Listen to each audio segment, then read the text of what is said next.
Mira, Fernando, yo te voy a decir que yo sí hice bien en irme de la iglesia católica, porque cuando yo era católico me emborrachaba y ya no me emborracho. ¿Han escuchado esa? Mi vida ha cambiado totalmente, porque cuando yo era católico me drogaba y ya no uso drogas. Mi vida ha cambiado total y dramáticamente. Te cuento, cuando yo era católico hacía trampas y ya no hago trampas. Soy un hombre honesto. Mi vida ha cambiado total y dramáticamente. Yo antes le pegaba a mi mujer, ahora ella me pega a mí. ¿Qué tal, amigos televidentes? Sean todos cordialmente bienvenidos a su canal, el canal de la Misericordia, y en este su espacio Enfoque Semanal con invitados especiales, todos aquellos que trabajan a favor del prójimo en nuestra iglesia y también fuera de la iglesia, haciendo el bien al prójimo permanentemente. Presentamos para todos ustedes invitados en esta ocasión. Creo que ya lo pueden reconocer de salida. Está en Panamá, en nuestro país, el doctor Fernando Casanova, pues famoso predicador católico, ex pastor pentecostal, una conversión que ha tocado muchos corazones en el mundo y sobre todo en Hispanoamérica. Bienvenido a Panamá. Gracias, gracias. Qué bueno que sirvo para algo. Me da mucho gusto coincidir contigo, hermano. Qué bueno, bienvenido. Gracias, gracias por la invitación. Bienvenido, Fernando, siempre. Aquí está tu casa. Y bueno, Fernando, posiblemente pues hay alguno que nos está viendo en este momento que a lo mejor por primera vez está poniendo el canal, o tal vez no habrá escuchado, quién sabe. Este es un canal, una bendición para Panamá, porque es un canal de señal abierta. Sí. Es decir, que llega de los primeros canales del 2 hasta el 13, pues ahí está el 5, FTV, que es el canal de la Arquidiócesis de Panamá, y llega a todo Panamá. Así que posiblemente hay alguno que no te conozca. Entonces quisiéramos conocerte un poquito más. ¿Quién es Fernando Casanova y cómo fue pues un poco ese proceso? Vamos a ir conversando. Sí, mi nombre es Fernando Casanova Ramos.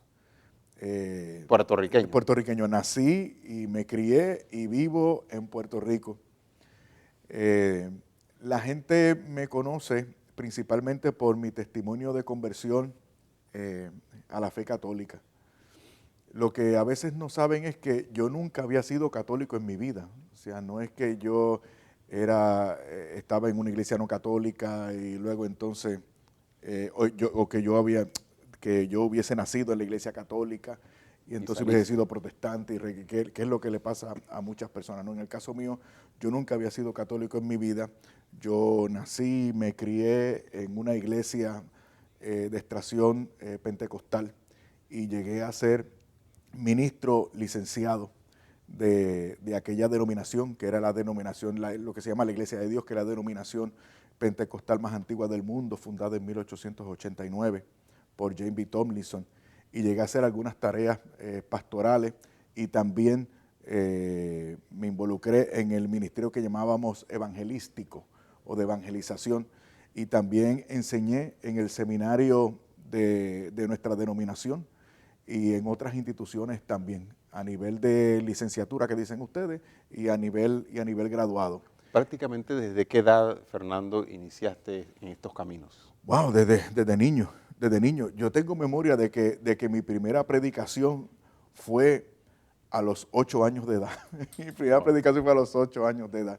Sí, desde entonces el ministerio de la predicación siempre me ha llamado muchísimo la atención. Me gusta investigar, me gusta escribir, me gusta publicar, pero como Dios, como dice San Pablo, ha querido salvar por la locura de la predicación. Como tú dices, por la necedad.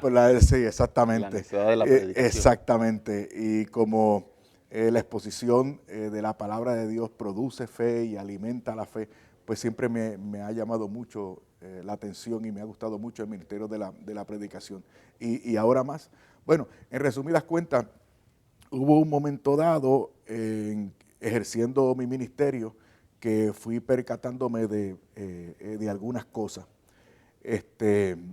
Y yo quiero hacer la salvedad de que yo no me hice católico en contra de lo que era.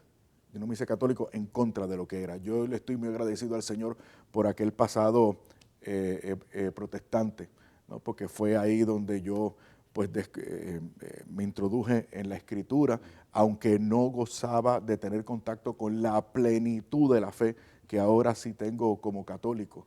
Es decir, que hay semillas de verdad o del verbo de Dios también Y qué en bueno otras iglesias. y qué bueno que lo dices, porque la Iglesia Católica ya resolvió eso en el Concilio Vaticano II, el documento Lumen Gentium, los números 13 y 14. La Iglesia Católica reconoce que hay elementos, pero escucha bien, hay que subrayar la palabra elementos. Hay elementos de presencia divina y de verdad revelada, elementos en esos otros grupos fuera de la comunión de la Iglesia Católica. Ahora, afirma la Iglesia Católica con la misma candidez que si a alguien, que fue lo que me pasó a mí, le fuese revelado por el Espíritu Santo que la Iglesia Católica es de institución divina, o sea, fundada por Jesucristo, y renunciar a entrar en ella como condición necesaria, el tal no podrá salvarse. De ahí entonces que nosotros decimos, fuera de la iglesia no hay salvación. No hay salvación para todo el que tiene conciencia y tiene el conocimiento de la fundación divina de esa iglesia y de la necesidad de esa iglesia para tener una mejor comunión con el Señor. ¿Y cómo fue entonces que llegaste tú a esa conclusión? ¿Cómo fue? Bueno, me imagino fue un proceso, pero en resumen, más o menos las pinceladas Sí. más importantes o los hitos. Yo creo que tú eres la primera persona que ya con la pregunta aciertas. Porque cuando me hacen la pregunta, me dicen, ¿qué fue lo que te condujo a la Iglesia Católica? O ¿cuándo tuviste esa experiencia en el que te percataste de la Iglesia Católica? Pero no fue una experiencia, no fue un momento, fue un proceso, como tú dices. Fue un proceso. Claro, cuando me presionan mucho para que yo señale un tema capital en ese proceso, entonces yo señalo la Eucaristía. Pero incluso descubrir la Eucaristía fue parte del proceso. Fue parte del proceso. Tal vez el punto final o el culmen o culmen. Ajá. Fue culmen. Fue varios sucesos. Sí, fue culmen porque tampoco fue lo definitivo. Mira, fue algo increíble. Fue algo increíble. Yo me cuestiono a veces, pero yo no sé, o sea, él había leído los mismos textos bíblicos desde niño. ¿Por qué durante ese proceso fue que esos textos cobraron vida, destellaron y me apuntaron a la Iglesia Católica? Entonces, claro, he tenido, de acuerdo con la teología, con la mejor teología católica, he tenido que concluir que la fe es un don, la fe teologal es un don y Dios le da la plenitud del don de la fe a quien quiera, a quien escoge y a quien no pone reserva o se abre a la gracia para recibir el don de la fe. Y creo que eso fue lo que pasó. Por alguna razón el Señor me introdujo por este camino y me condujo para que yo tuviera que reconocer la plenitud de la fe cristiana en la Iglesia Católica. Ahora, no he ido directo a la respuesta y perdóname. Sí. Yo creo que todo inició cuando, siendo un ministro joven, se me asignó como capellán. Fue una de las primeras tareas pastorales. Capellán es ejercer un ministerio pastoral en una institución que no es la parroquia o la comunidad propiamente dicha. Entonces, ahí en ese momento fue que yo me percaté por primera vez de la realidad de división entre los cristianos. O sea, y para mí aquello era importante porque yo quería ser un buen pastor y para ser un buen pastor yo quería sentirme seguro, saberme seguro. Pero en determinado momento me preguntaba, ¿y cómo estar seguro si ahora descubro que hay otras iglesias y otros muy buenos hermanos míos de otras iglesias que se basan en la misma Biblia que yo?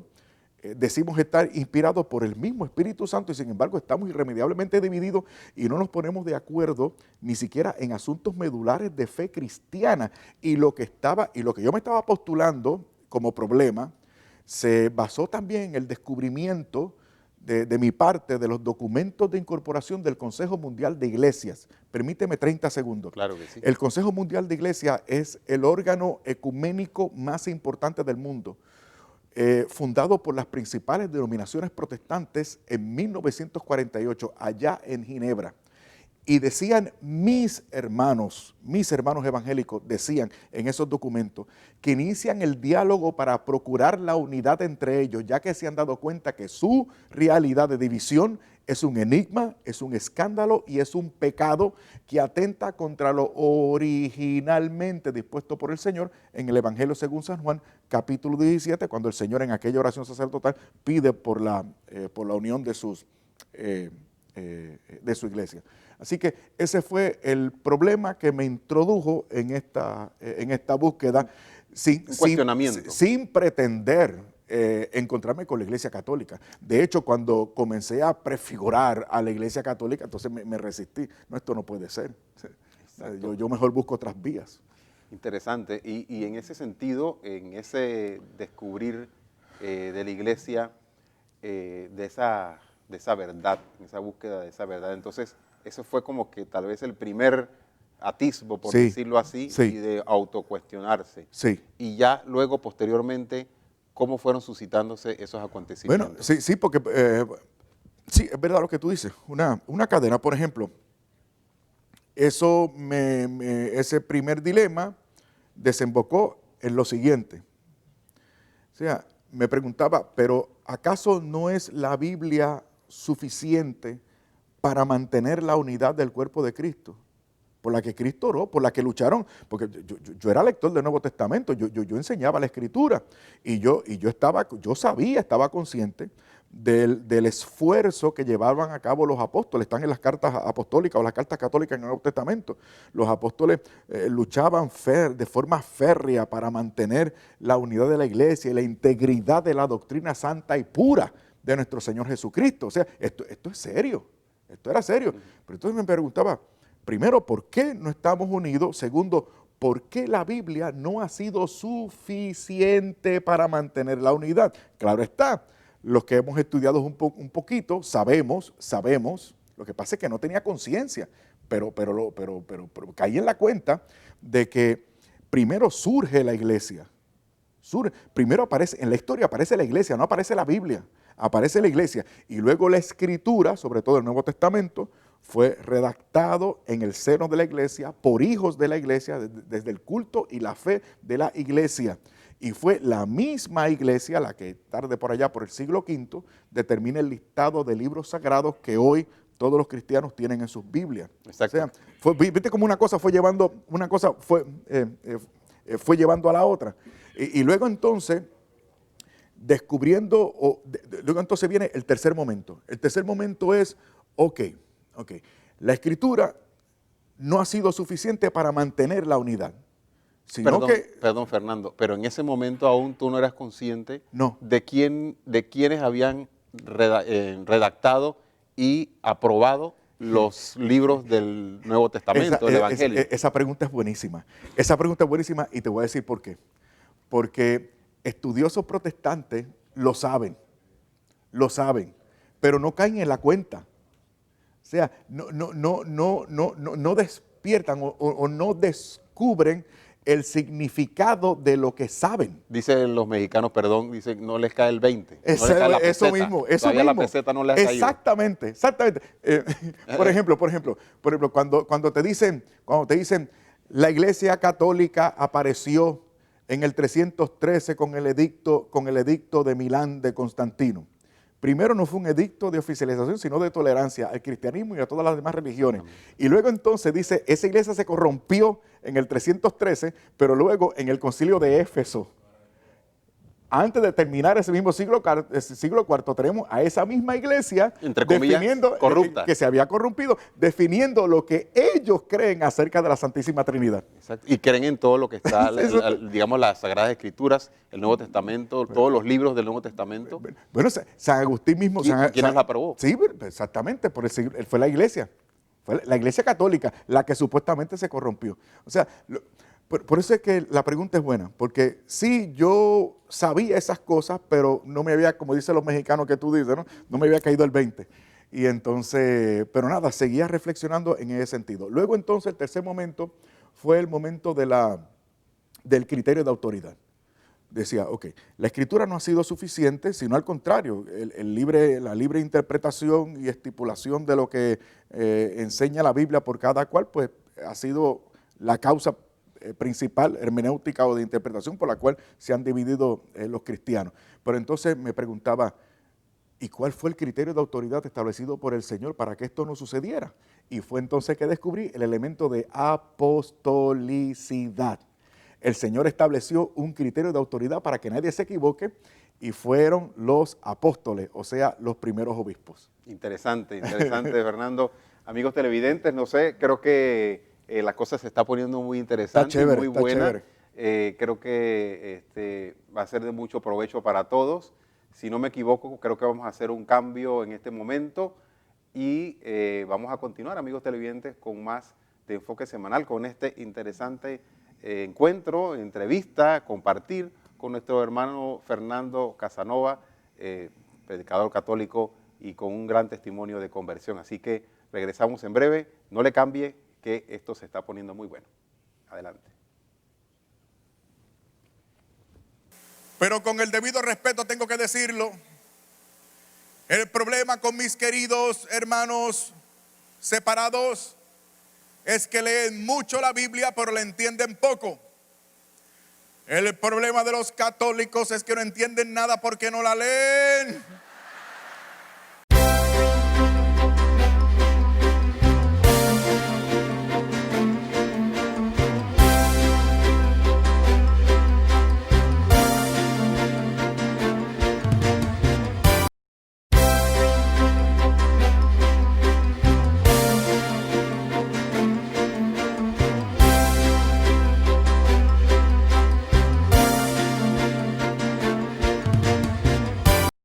Solamente levantando la mano, ¿quiénes? Solo levantando la mano, ¿quiénes podrían testificar en este lugar que de alguna manera han visto a Dios obrar en sus vidas de forma poderosa como católicos? Levante las manos, manos arriba, no las baje, no las baje, no las baje. Por favor, los que están a los lados, miren para el centro. Los que están aquí abajo, miren para atrás. ¿Sabe lo que estás viendo? Tú estás por fin verificando y corroborando que para cambiar de vida tú no tienes que cambiar de iglesia. Para cambiar de vida tú sí debes cambiar de corazón. Y en esta iglesia hay poder para cambiar tu corazón, restituir tu vida y salvar tu alma. Aquí hay poder, presencia de Dios, gracia divina. De vuelta, amigos televidentes de Enfoque Semanal, y estamos aquí compartiendo con este invitado muy especial, nuestro hermano Fernando Casanova, y pues con un testimonio de conversión, tal vez conocidos por muchos de ustedes, otros apenas pues están dándose, como que dice, descubriendo esta obra del Señor. Y Fernando, compartías entonces en ese proceso de conversión del protestantismo, de donde naciste, de la cuna de tus padres, naciste y creciste y te desarrollaste en esta etapa de tu vida en la fe y fuiste descubriendo entonces poco a poco esta verdad completa. Correcto. Decimos en la iglesia, la revelación completa. Correcto. Y en ese punto estábamos en el anterior bloque que entonces descubriste en ese camino la apostolicidad. Apostolicidad, correcto. ¿Cómo se come eso? ¿Qué significa esto para los la televidentes? Mira, este tema es muy importante. Mira, el que se equivoca, el católico que se equivoca, es porque le da la gana, o bendito, al pobrecito a lo mejor no sabe, o no se lo hemos enseñado, o los que deberían enseñar no lo están haciendo. Pero es un tema muy importante. La apostolicidad, bueno, se manifiesta de ciertas maneras, pero yo enfatizo la apostolicidad como criterio de autoridad. Criterio de autoridad. El Señor estableció un criterio por el cual nosotros podemos estar seguros y unidos. El Señor estableció su iglesia sobre el fundamento de los apóstoles. Dice Efesios capítulo 2, versículo 20. En Lucas 10, 16 dice el Señor a sus apóstoles: el que les escucha a ustedes me escucha a mí.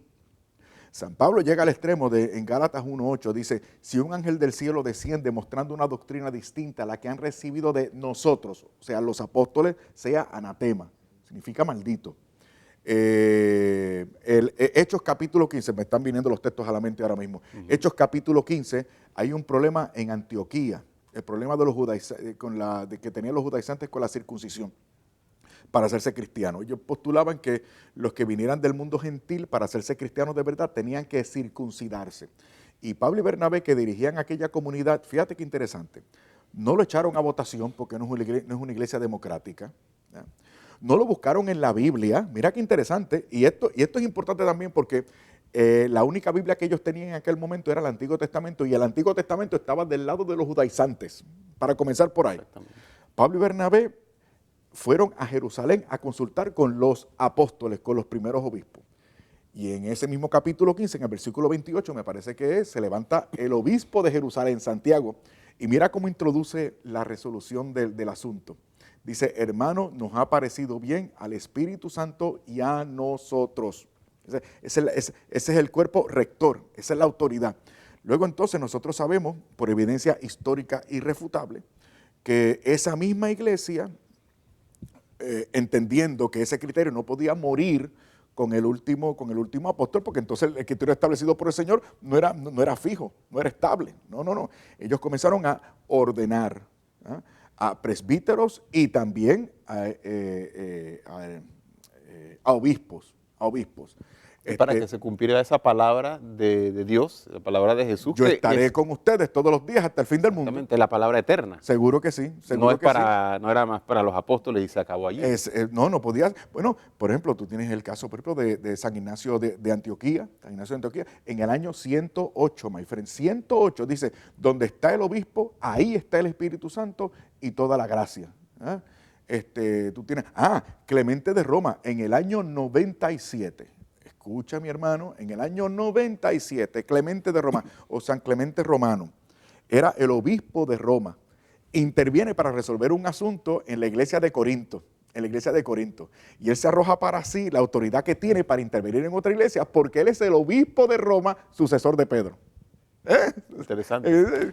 Y una cosa, Fernando, bueno, llevando, perdona que me tome no un elemento de hoy, pero para relacionarlo con lo que acabas de decir. Chévere. Porque igual somos iglesia y estamos en este momento, en el año 2020.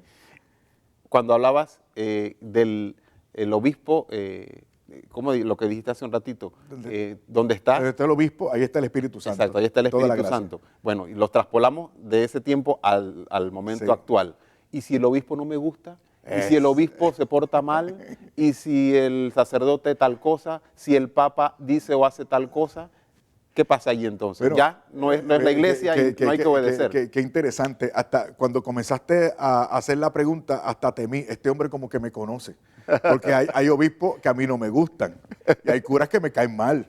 Y seamos honestos, objetivamente hablando, hay algunos que se han portado mal. Pero el Señor no dijo que esta iba a ser su iglesia siempre y cuando nosotros fuésemos perfectos, castos y puros. No. Mira. Porque ese es el criterio que muchos esgrimen. Pero es que mira, el padre tal, el obispo tal hizo esto, el papa tal hizo tal cosa. Y el que desvirtúa a la iglesia católica por los pecados de esos señores, le está diciendo al Señor que se equivocó. O sea, mira, vamos a hablar francamente. El Señor comenzó esta iglesia con 12 individuos, con 12 hombres, iletrados y apestosos a amar. Yo hubiese escogido 6 escribas y 6 fariseos. Tú sabes, tipos intelectuales, limpios, pulcros. Impecables, religiosos. Pero el Señor se escogió a 12 sinvergüenza. O sea, mira, el príncipe de los apóstoles, Pedro, lo negó como un cobarde públicamente y varias veces. Después que le prometió. Increíble. Sí. Tú eres Pedro y sobre esta piedra edificaré mi iglesia y las puertas del infierno no prevalecerán contra ella. Luego entonces hay una escaramuza en la que Pedro trata de disuadir al Señor para que no se someta al suplicio. El Señor le dice, Satanás, apártate de mí. Mira qué interesante. El signo más elocuente de incredulidad es un apóstol de Jesucristo, Santo Tomás. En Puerto Rico tenemos un dicho que dice, soy como Santo Tomás, si no veo no creo. Así es. Espérate, acá también. Espérate, mira, a los que el Señor apodó los hijos del trueno, Santiago y Juan. ¿Por qué sería el trueno? Santiago y Juan, imagínate cuando vienen al Señor y le dicen al Señor, Señor, estos samaritanos sinvergüenza no quisieron recibirnos como nos merecíamos. ¿Podríamos dar una orden para que descienda fuego del cielo y acabar con todos esos sinvergüenza? Y se pelearon por los primeros puestos, ¿no? Y para tratar de manipular al Señor mandaron a la mamá también. O sea, mira qué angelitos. Mira, otro caso importante. Judas. Judas Iscariote. ¿Por qué el Señor le dio la tesorería a Judas? El Evangelio de San Juan, que tiene una noción más marcada de la divinidad de Jesucristo, insinúa que Jesucristo sabía que Judas era ladrón y que extraía de la bolsa. Entonces, no, y esto es más increíble aún, puesto que el Señor tenía a un contador en el grupo. Era Mateo, ¿te acuerdas? El publicano, era el hombre de número. Pero increíblemente el Señor no le dio la tesorería al contador, se la dio al ladrón. Entonces, y hay gente que está buscando una iglesia mejor que esa. Ay, por favor, bendito sea el Señor. No, mira, ¿qué vamos a hacer con la parábola del trigo y la cizaña? ¿La vamos a arrancar de la Biblia? El trigo y la cizaña crecen juntos. Es lamentable, ¿tú me entiendes? Pero es una institución humana, pero también divina, y si queremos enfatizar en lo negativo y ser pesimistas, pues vamos a encontrar pretextos de sobra. Pero mi hermano, ¿y qué vamos a decir entonces tú y yo de las evidencias de santidad que hay en esta iglesia? Y no solamente eso, evidencia de santidad y de perpetuidad. Piensa, por ejemplo, en que la Iglesia Católica es la única institución. Esto es un dato objetivo, histórico, esto no es mi interpretación, esta es la realidad. La Iglesia Católica es la única institución en la historia de la humanidad que ha durado más de 1000 años. Y de hecho ya vamos por 2000. O sea, esto lo que me demuestra a mí es que si el Señor no llega antes, de aquí a 2000 años tendremos la misma iglesia. Y pudiéramos decir con eso, ahí tal vez seguido un poco los hermanos ortodoxos. Sí, seguro, sí. Que tienen más o menos la misma, ¿no? Aproximadamente. Son católicos también, ¿no? seguro. Pero ahí está. Sí, seguro. Tenemos los mismos sacramentos. Eso tenemos es así. la misma, simplemente hubo esta esta división, ¿no? Sí, desde un principio. En el año 1054. Exactamente. Sí. Y Fernando, pues retomando entonces seguro. la historia, volviendo acá, porque todo está tan relacionado, pero hay que aprovecharte y sacarte el jugo aquí para que estés aquí, seguro. hermano, porque estamos viviendo momentos difíciles en el mundo, en la sociedad, en nuestra iglesia. Duele. A lo interno también hay momentos, estamos en la barca zarandeada. Y bueno, esa realidad tú la viviste también siendo pastor, primero dentro de las otras iglesias protestantes. También viste este zarandeo y que estamos viviendo también en el mundo y incluso en nuestra iglesia. Sí. ¿Cómo viste tú eso en ese proceso que tuviste también también. de regreso o de entrar? Sí, también, sí. En las otras iglesias, lamentablemente, nuestros hermanos también tienen problemas.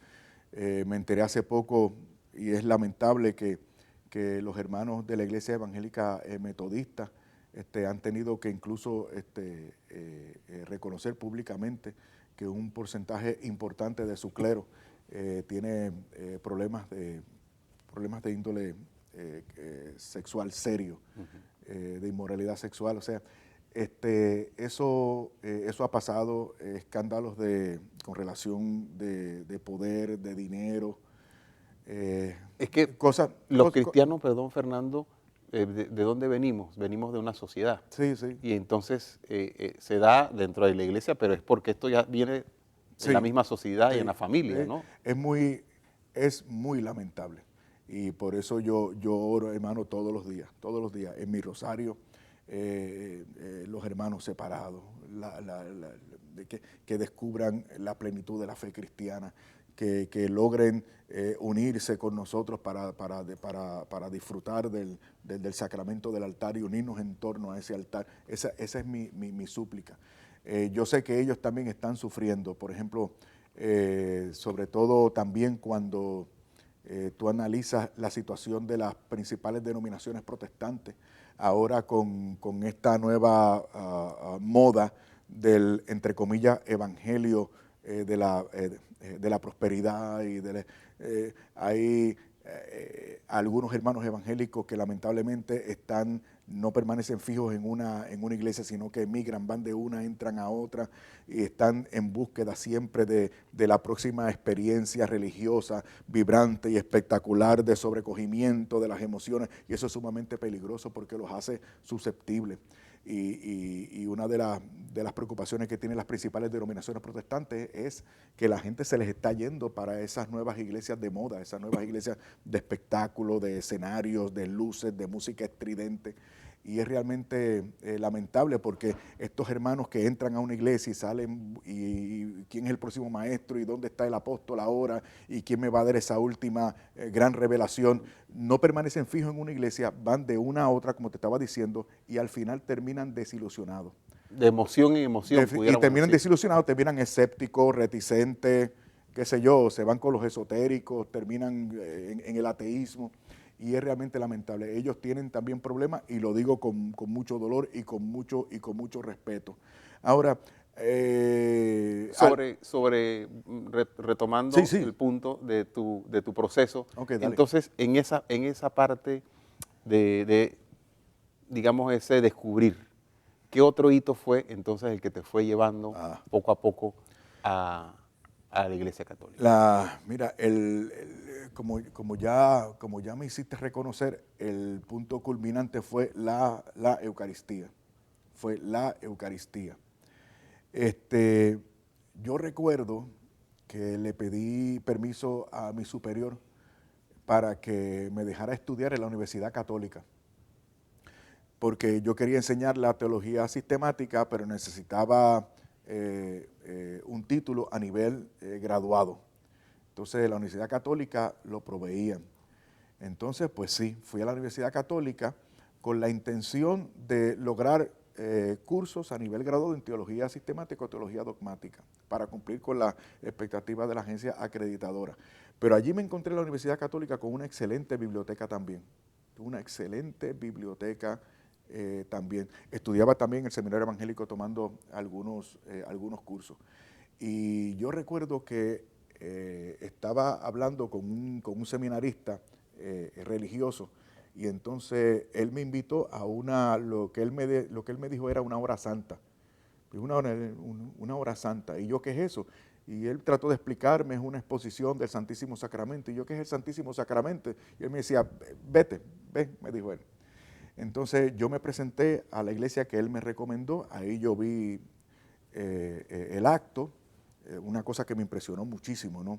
El sacerdote correctamente revestido, con un incensario, aquello era algo magnífico, la custodia deslumbrante, y me sobrecogió, pero me puse a pensar, oye, estos católicos son bien idólatras. Están adorando ese pedazo de metal. Fíjate la ignorancia ignorante. Están adorando ese pedazo de metal. Luego me percaté que en la parte superior había la esfera de pan blanco. Y yo decía, este es el Santísimo Sacramento que ellos dicen. Un pedazo de pan. Están adorando un pedazo. La verdad es que el Señor me trajo aquí para que yo librarme de esta gente, pensaba yo. Porque yo sospechaba que era la Iglesia Católica donde el Señor me estaba llamando. Pero después me pongo a pensar, estos católicos siempre terminan teniendo la razón. Yo debo ser responsable. Yo voy a ponerme a estudiar y a ponerme a estudiar lo más profundamente que pueda para descubrir si lo que están adorando es un trozo de pan, como obviamente yo creo. Entonces yo tendré evidencias a partir de mis estudios de que eso es pan, de que no es Jesucristo el Señor, como ellos dicen.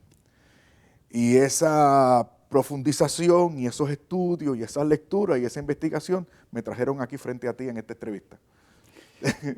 Justamente en este punto vamos entonces a hacer la pausa, porque seguramente los amigos televidentes van a quedar, como quien dice así, como en el próximo capítulo, no se lo pierda. No se lo pierdan. En el próximo bloque no se lo pierda, amigo televidente, porque esta entrevista, este compartir con este hermano de Puerto Rico, hermano Fernando Casanova, pues nos alegra mucho tenerlo en esta noche, y vamos a hacer esa pausa, amigos televidentes, para que usted vaya, tome su tecito, su agüita, y regresamos en breve con más de Enfoque Semanal.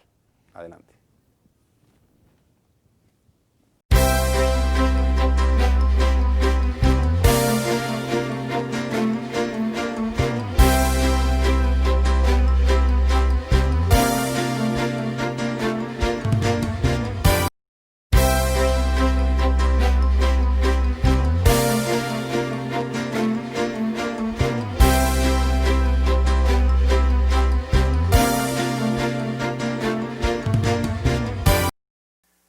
se vale decir que te vas de la iglesia católica porque supuestamente en la iglesia católica hay muchos sinvergüenzas. Eso no se vale, no seamos hipócritas. Y no se vale por 3 razones. ¿Las quieres escuchar? Número 1, porque tú que te quieres ir de la iglesia, acéptalo, también eres sinvergüenza. Estamos todos cortados con la misma tijera. El que esté libre de pecado que tire la primera piedra. O pregunto, ¿acaso seré yo aquí el único pecador?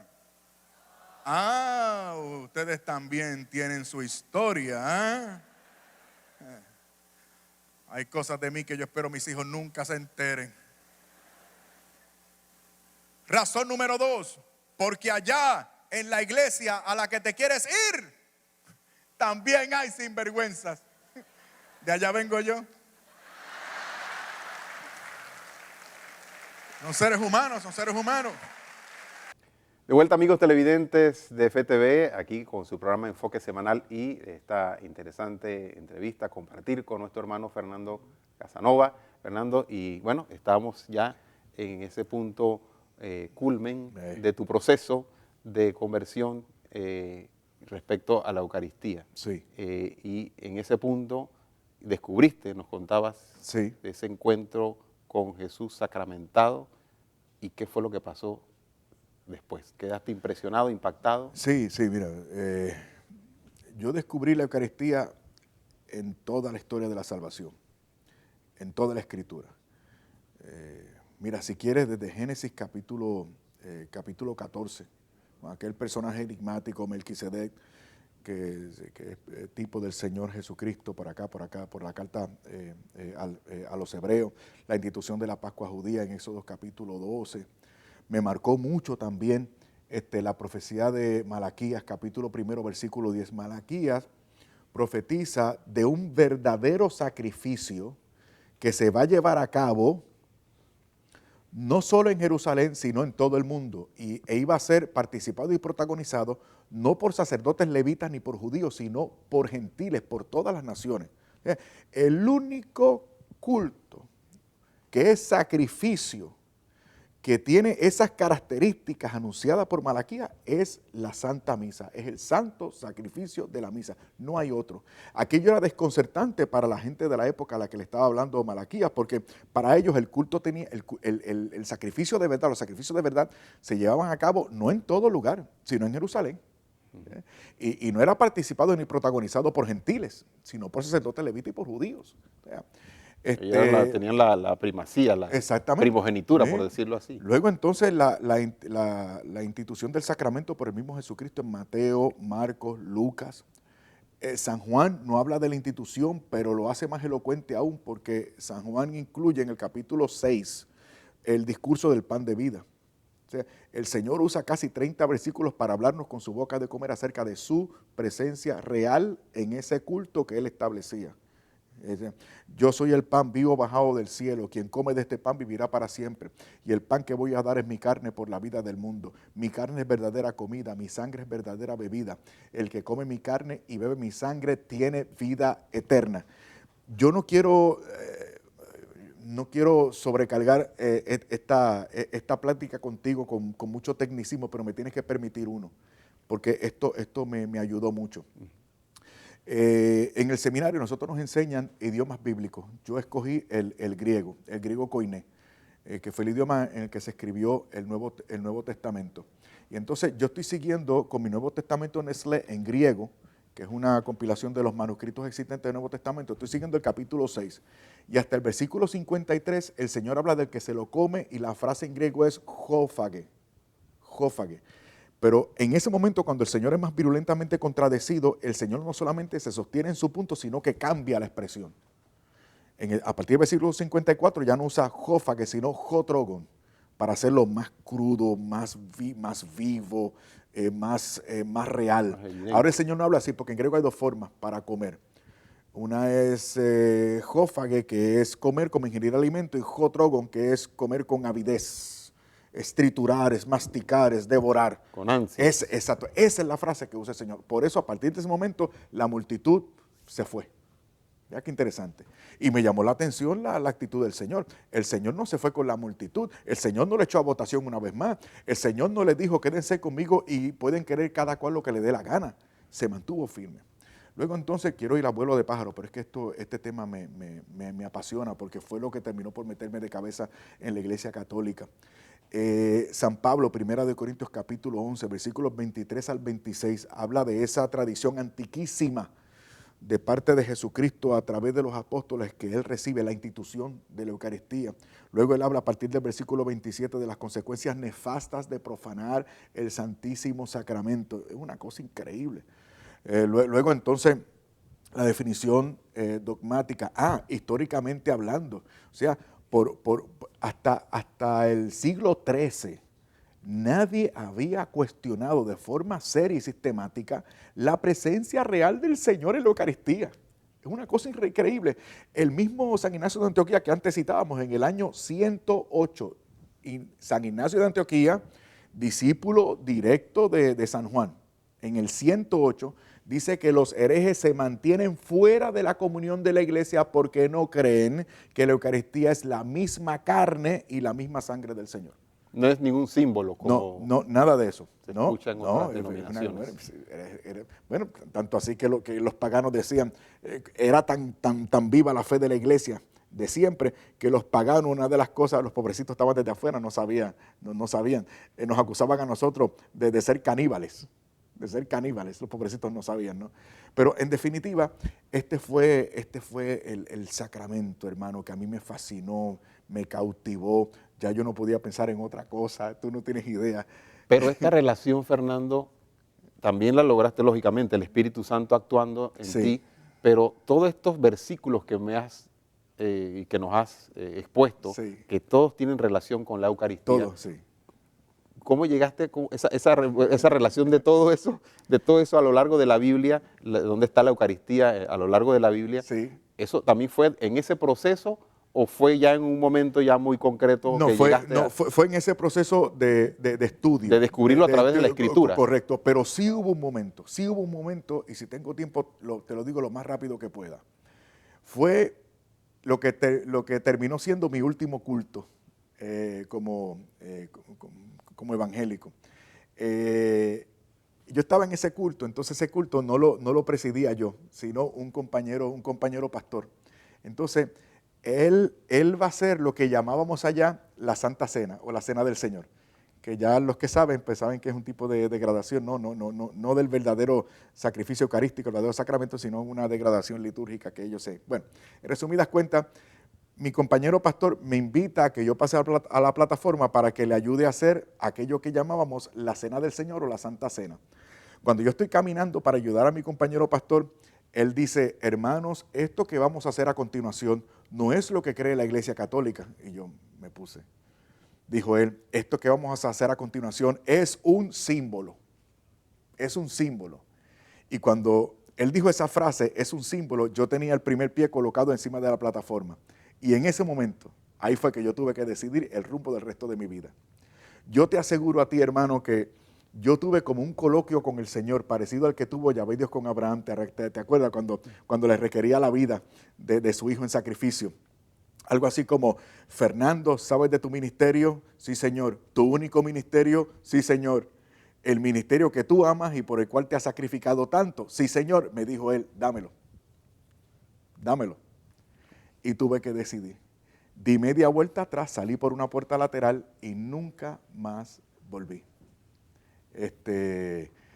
Tremendo. Pero quiero que quede claro.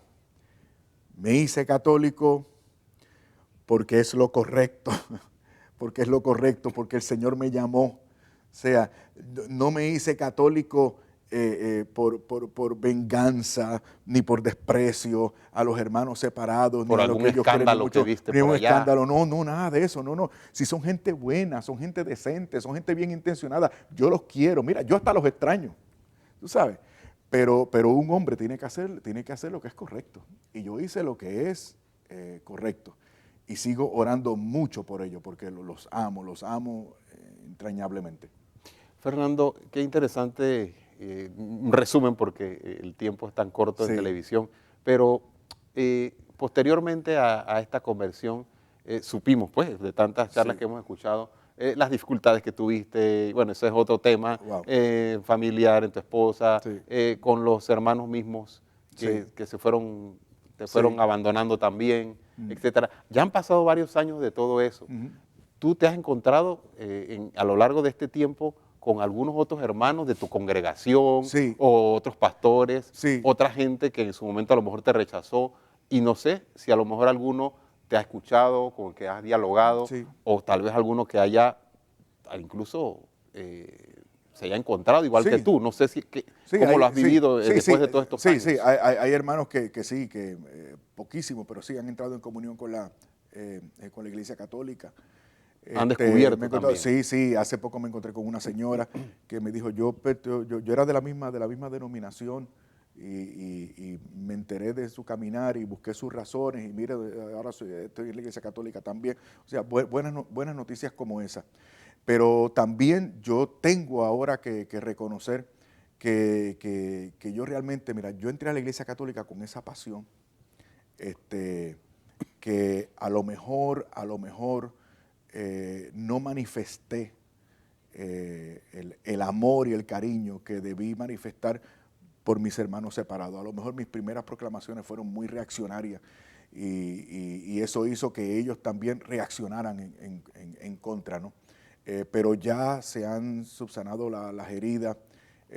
Me encuentro con ellos, algunos estoy loco por encontrarme con ellos para abrazarles y pedirle perdón, tú sabes, si les he ofendido en algo, porque uno tiene que humillarse, ¿tú me entiendes? Sí, sí. Uno tiene que A veces humillarse. uno sin querer también puede decir algo, hacer algo, o aparentemente sin intención, pero como Sí, aquellos sí, cuando reza uno, pecados de palabra, pensamiento, obra y sí, omisión. Los de exactamente. omisión, por ejemplo. Sí, exactamente. Y me he encontrado también con ex compañeros pastores también. Fue muy bonito. Mira qué interesante. El tiempo es algo maravilloso también.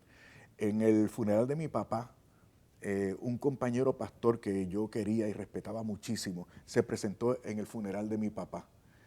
Mira, hermano, yo veía a aquel hombre y para mí fue el momento más agradable que yo tuve en esa funeraria. Fue el señor arzobispo, fueron los monseñores, fueron todo y qué bueno que están aquí, pero ese pastor, a quien yo quería y respetaba tanto, y el hombre estuvo ahí todo el rosario, todo el rosario con la cabeza baja, haciendo sus oraciones. Al final me encontré con él, lo abracé y le dije, gracias por estar aquí. Y él me dijo, tengo que hacerlo, soy pastor y te quiero mucho. Wow. Ese abrazo que nos dimos, hermano, fue Wow. algo realmente maravilloso. Y es bueno porque ahora, pues yo reafirmo mi cariño y mi respeto hacia ellos, y ellos entonces también, pues, saben que lo que yo he hecho, lo he hecho movido por mi conciencia. Y que esto ha sido el resultado de estudio y de oración, de profundización, que no fue un acto irresponsable de mi parte, ni mucho menos. Así que ellos me respetan y yo los respeto a ellos también. Fernando, y bueno, casi como que ya en los últimos minutos de esta interesante entrevista, este interesante programa, hay mucho que hablar, mucho que decir. Ojalá te podamos tener nuevamente por acá y compartir más diversos temas Seguro. tan hermosos de nuestra fe. Y en esta parte también que nos preocupa, viendo un poco tu conversión y recordando un poco también a un sacerdote apologista, tal vez seguramente lo escuchaste o conociste, el padre Flaviano Amatuli, Sí, un seguro. gran apologista Uf, que en paz descanse, excelente. murió hace un par de años, o el año pasado, creo que fue antepasado. Él hablaba de una cosa muy importante y que nos preocupa también nosotros como católicos, como cristianos, en cuanto a la Sí, formación de nosotros los cristianos, sí, de los católicos, en cuanto a estas lagunas que lamentablemente hay en nuestra iglesia desde el bautismo. sí, Después hay una laguna, la comunión, y luego de la comunión viene la confirmación, otra laguna, sí, y de la confirmación a los otros sacramentos, el matrimonio, etcétera. sí. Hay como lagunas, aunque ya se han implementado cursos de Sí, presacramentales. sí, pero Y- es peor que eso, Sí, porque no solamente se dan esas lagunas, sino que cuando se hacen esos eventos y esos sacramentos, en demasiados casos se queda en un formalismo o en el cumplimiento de unos requerimientos este, debidos a mi responsabilidad religiosa, o porque se espera, o porque no me queda más remedio, o porque me quiero casar, me quiero casar con ella y ella me pone esto como requisito. El diácono me está viendo porque a un amigo que conocemos le pasó igual. Entonces, o sea, que es peor que eso. Entonces, en mi caso, yo me he dedicado no solamente a enseñar, sino a concientizar. Esto me lo enseñó una ancianita allá en México. Me dijo ella, no, sí, nosotros sabemos, lo que pasa es que no tenemos conciencia de lo que sabemos, ni de la responsabilidad que se nos viene encima por lo que sabemos. Y eso me llamó mucho la atención. Tenemos la fe correcta, pero no estamos conscientes. Y él hablaba sobre este punto, el padre Flaviano hablaba entre sus charlas que escuché, me llamó la atención que él hablaba de la catequesis, de la apologética, hablaba de la importancia de la apologética en la catequesis presacramental. Sí, porque esto fortalecía al cristiano, sí, porque católico, y él tenía toda la en razón. su formación. Sí, él fue el que me enseñó eso. Y sentimos que falta esto también. Él nos ha enseñado a todos los que hemos hecho apologética. El padre Amatuli es nuestro maestro. Y él nos ha enseñado eso, de la importancia de la apologética en la formación, porque es mucho más interesante, porque tú polarizas la cosa, partes de preguntas específicas que mueven a la gente. Por ejemplo, yo puedo aquí ponerme a disertar ahora acerca del bautismo, del sacramento del bautismo. Ahora, si partimos de una preocupación tuya, por ejemplo, Fernando, nosotros bautizamos bebés, otros hermanos bautizan adultos, y ellos dicen que nosotros estamos mal. ¿Por qué nosotros bautizamos bebés? Estoy atendiendo una preocupación tuya, y estoy respondiendo también a las opiniones de otros hermanos. Eso hace que lo que yo te diga en adelante para satisfacer esa pregunta es interesante, es llamativo, a ti te interesa. O sea, la apologética es formidable y deberíamos ensayarla. Y hablaba esto también, de que esto, de alguna u otra manera, cuando las personas recibían estas catequesis en su formación, no era que era imposible, pero hacía mucho más difícil de que el católico buscara otras opciones fuera de la Iglesia Católica, porque ya conoce el fundamento de la fe. Sí, porque la apologética es también un antivirus. Antivirus. Sí, va contra el virus del sectarismo. Sí, seguro. Y yo no quiero que mis hermanos católicos se vayan. Yo quiero que se queden, pero deben no solamente saber su fe, sino estar dispuestos a vivir y hasta morir por la fe, o sea, tener una fe de verdad, procurar un encuentro y una comunión con Dios nuestro Señor, con Jesucristo, ¿tú me entiendes? Que sea una fe viva, que tampoco ahora sea una fe meramente intelectual, aunque el intelecto hace falta, ¿no? Y hay que ejercerlo, pero sí, hay que vivir la fe, con pasión y entrega. Fernando, lamentablemente el tiempo se nos acabó. Y quisiéramos un mensaje final para los televidentes del canal de la Misericordia de FTV que quieras tú dejar en esta visita a Panamá y que seguramente no va a ser la última, sino que va a seguir, Dios mediante, más adelante otras visitas. Voy a tratar de ir al grano. El primer y más grande mandamiento de la ley de Dios. Amarás al Señor tu Dios con todo tu corazón, con toda tu alma y con todas tus fuerzas. Si nosotros logramos llegar con la ayuda de la gracia a ese nivel de caridad o de amor, eventualmente no nos vamos a conformar con poco, ni siquiera con mucho, lo vamos a querer todo y por lo tanto no nos quedará más remedio que permanecer en comunión con la iglesia que lo tiene todo. Ahora, hay un último detalle.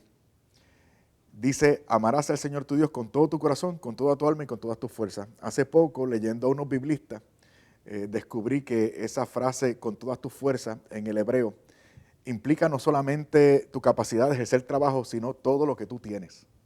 O sea, al Señor se le ama con todo el corazón, con todo el alma y con todo lo que tú eres y todo lo que tú tienes. O sea, es una cosa incondicional, es una entrega.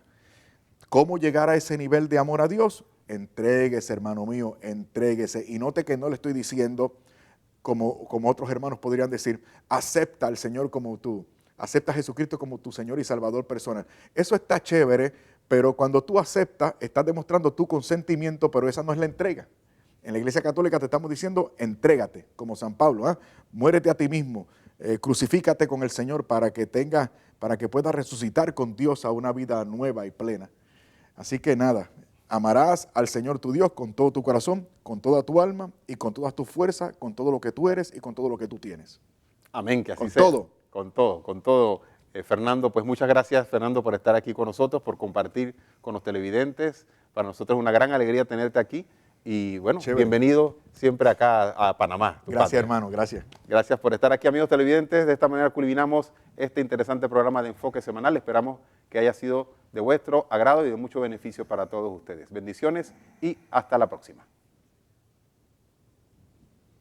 Mira en mí a esa persona que te ha hecho la vida imposible. Te he dado la ilusión de que me puedes ganar, pero yo lo que quiero es llevarte a la contraria. Quiero sacarte de la iglesia. Desprecio a tu iglesia. No me gusta tu iglesia. Yo creo que no hay ningún problema con el aborto y tú y tu iglesia siguen insistiendo en que el aborto es un crimen.